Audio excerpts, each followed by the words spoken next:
Welcome to the Week 5 Fantasy Football News. Great slate of games here in Week 5 brought some amazing performances from several players, and we will highlight those as we get into our matchups.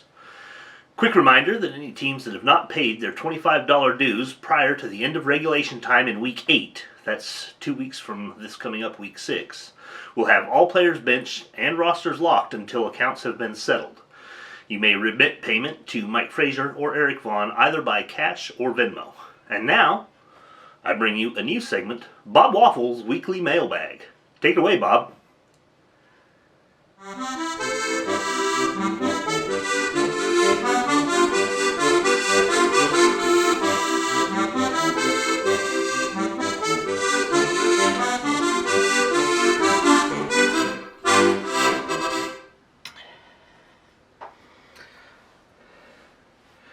Thank you, Eric.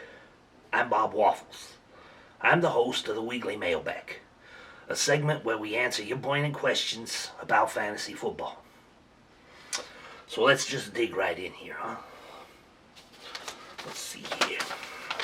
Our first letter here comes from Larry Peterson in Sheboygan, Wisconsin. What's this say here now? Larry, let's see. All right. Oh, that's a good question, Larry. So, Larry asks, or Larry says here, hey Bob, long-time listener. But I thank you very much, Larry. Let's get to the question. Is there anybody that can challenge Rebel Scum in the league this year?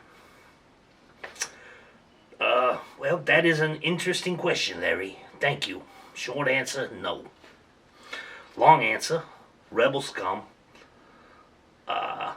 They've crafted an absolutely dominating team, and the rest of the league has no chance against the juggernaut that is Rebel Scum. Stars and Stripes has been posting some pretty gaudy numbers, but they have yet to face a team as amazing as Rebel Scum. It's just a fact. Thank you again, Larry. You will receive a gift certificate to Spatula City as a token of our appreciation for using your question here on air. All right, Larry Peterson from Sheboygan. Yeah, our next question here looks like this comes from... Oh, that's good stuff. Our next question here looks like this is from... this is anonymous. This is an anonymous team owner in the Fantasy League. So very interesting that they chose to remain anonymous. Let's see what we got here. Okay. Alrighty here. Oh, okay. So, it's says here, thank you, Mr. Waffles, for the content. As always, I appreciate your show.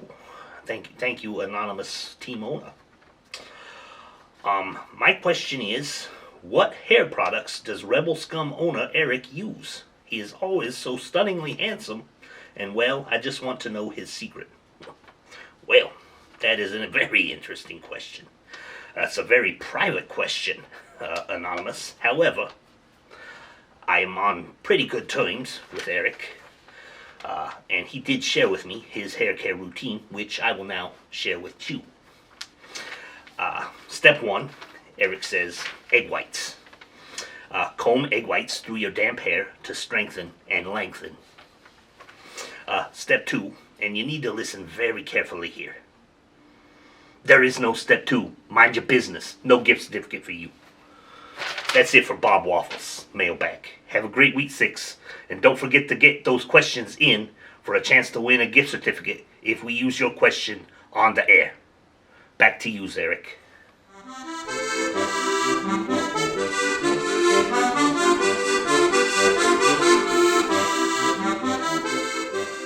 Thank you, Bob.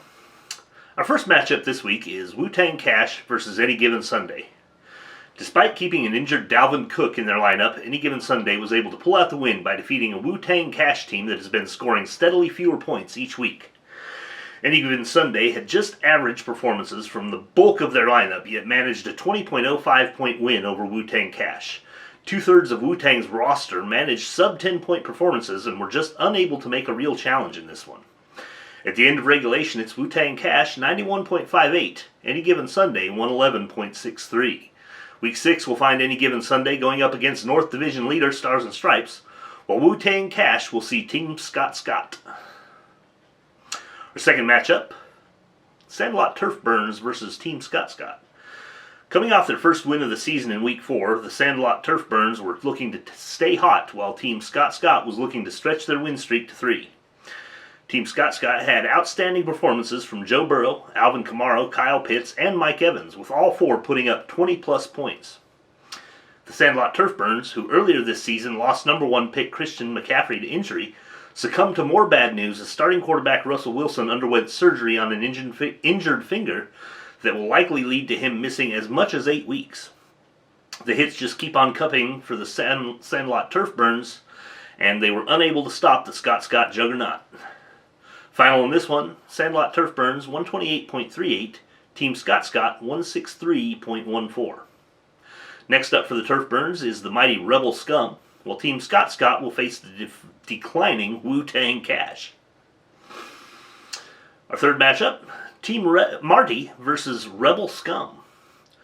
Rebel Scum was one of only 2 undefeated teams left as we headed into Week 5. Team Marty was looking for any way to break out of their inability to win since their Week 1 performance against Team Scott Scott. Rebel Scum was able to overcome a mediocre game from QB Kyle Murray with an excellent performance from Antonio Brown and great performances from Dawson Knox and Najee Harris. Team Marty was bit early by an injury to star running back Saquon Barkley and substandard performances from RB Miles Sanders and wide receiver Adam Thielen. Saquon is likely to miss 2 to 3 weeks with an ankle sprain, and that cannot be good news for Team Marty as we enter into the crucial mid-season stretch. Team Marty fell off 20.31 points from last week to post a league-low score of 91.17. Final score in this matchup, Team Marty 91.17, Rebel Scum 137.61. Our fourth matchup, Team Deathrager versus the Generic Football Team. Team Deathrager had to be crushed early Sunday as Tom Brady posted a 50.24-point performance from their bench, only to be mostly redeemed by an outstanding game by Josh Allen, who posted 44.5 points in a statement win. Having a bench QB who is putting together a season like Brady is must be a great problem to have. It will be interesting to see who gets the starter nod as Team Deathrager's roster moving forward. The Generic Football Team saw a monster 51.38 performance from Lamar Jackson in what many pundits are calling his career game so far. Unfortunately, it just was not enough to overcome sub-7-point performances from 3 other roster positions. Generic Football Team has posted score improvements for 2 weeks in a row now, but has been unable to capitalize as they continue to face stiff competition each week. Time expired in this one with 144.03 for Generic Football Team, 157.1 from Team Deathrager. Week 6 will find Team Deathrager going against a beleaguered Team Marty, while the GFT will be seeking redemption against Washington Fantasy. Now's the point where we talk about our weekly $5 contest. Our Week 5 contest this week was highest scoring starting kicker. Week 5 was the worst week on record for NFL kickers as they amassed 12 missed extra points and 12 missed field goals, including 5 in just one game.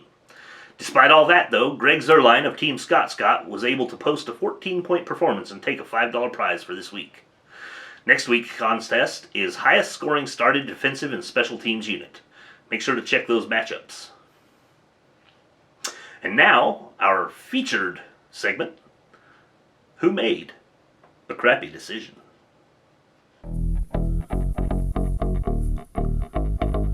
Who made a crappy decision? Who made a crappy decision? Who made a crappy decision? Who made a crappy decision? Who what made a crappy decision? Who they think made a crappy decision? Who what made a crappy decision? Who they think made a crappy decision? Who made a crappy decision? Who made a crappy decision? Who made a crappy decision? Who made a crappy decision? Who made a crappy decision? Who made a crappy decision? I'm back, everybody. Who made a crappy decision? Washington Fantasy once again failed to roster a defensive squad. Not that it would have mattered against the 184-point whooping that they took at the hands of Stars and Stripes. Rumor has it that team owner Corey is scared of his defensive unit scoring negative points. I say that is stinking thinking. At the very least, he should be hitting up the waiver wire and grabbing a new defense. Believe me, nobody's going to snipe the Browns unit from him. Corey made a crappy decision. Corey made a crappy decision. Yeah, what was he thinking? Any Given Sunday tried desperately to convince this reporter that he had stayed up all night to watch for an issue with Dalvin Cook. His story is that he fell asleep before he found out what would happen and failed to wake up in time to find out that Dalvin Cook was in fact out.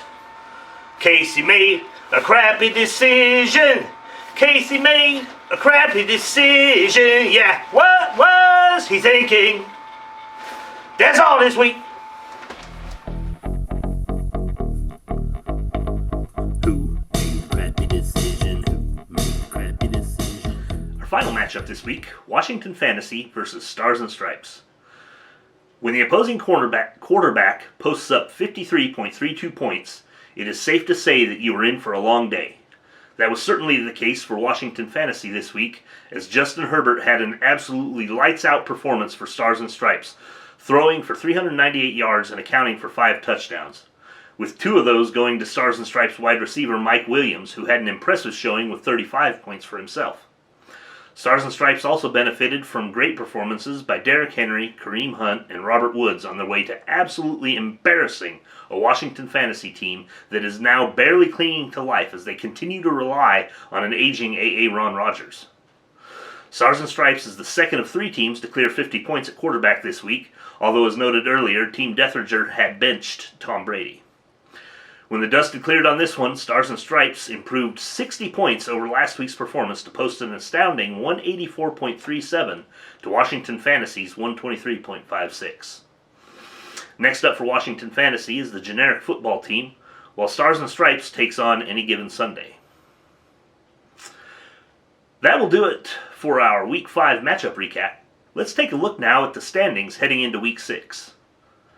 In the relatively weak North Division, Stars and Stripes has a 2-game lead over second-place Team Scott, while Team Deathringer, the Sandlot Turf Burns, and Washington Fantasy round out the division. Meanwhile, in what many are calling the toughest division in fantasy football, the mighty Rebel Scum remain undefeated with Wu-Tang Cash in second, Any Given Sunday in third, and Generic Football Team and Team Marty in fourth and fifth respectively. Keep in mind that with Week 6, teams will begin having players on bye weeks, and it is your responsibility to make sure that your lineup is filled out with any replacements as needed. Teams on bye this week are the Atlanta Falcons, New Orleans Saints, New York Jets, and San Francisco 49ers. This has been the Fantasy Football News. I'm your host, Eric. Good luck to everybody but Mike Jordan this week, and as always, here at Fantasy Football News, I'm better than you.